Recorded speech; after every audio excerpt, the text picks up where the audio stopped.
we had closed all such nightlife establishments since the circuit breaker last year.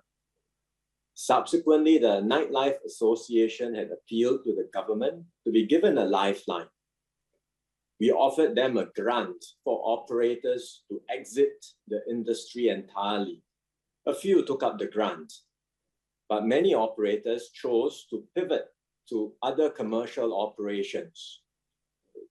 Some became cinemas, gyms, but quite a number took up F&B dining. So we have, following from that episode, about 400 nightlife establishments that are operating as F&B outlets today. Unfortunately, there are a few that have flouted the rules. As I said, we will take firm action against them. But as an additional precaution, we will also suspend all of the pivoted establishments for 2 weeks. During this 2-week period, we will test the staff and workers.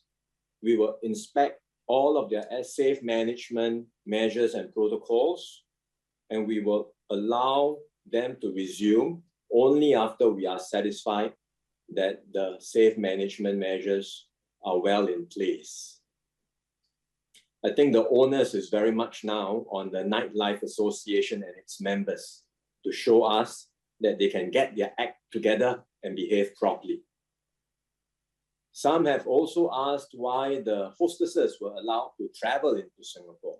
In fact, these ladies were in Singapore earlier, either on valid work permits, work passes, or visit passes sponsored by Singaporeans. For example, the Index case was sponsored by her boyfriend, a Singaporean, and at that time, Vietnam was a low-risk country. We had unilateral opening for Vietnam travelers.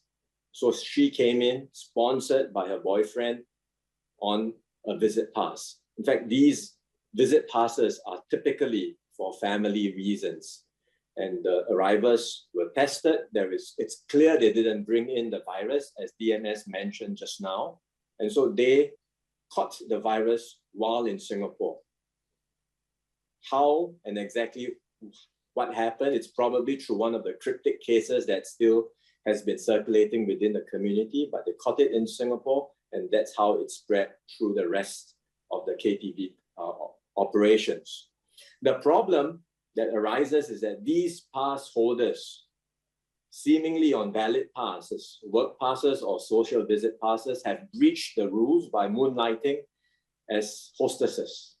So we will take enforcement action against them and also against any local sponsors of these passes who may not have given accurate information to ICA in their applications.